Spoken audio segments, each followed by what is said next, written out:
તો જય માતાજી મિત્રો, ફરી નવા વ્લોગમાં તમારું હાર્દિક સ્વાગત છે। તો આજે અમે ગયા છે ખેતરમાં, કોઠી વેણવાની છે, કપાસ ગોદી નાખ્યો છે। તો જોઈ તમે 2 દિવસ પહેલા વીણી હતી કોઠીઓ આટલી, ને આ બાકી છે વીણવાની। તો આ બાજુ વીણાઈ ગઈ છે, આ બાજુ બાકી છે।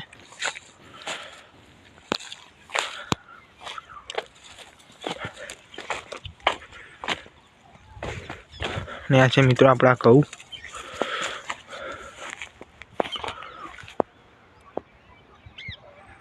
આ બધી વીણી દેવાની છે બી હાલે જ।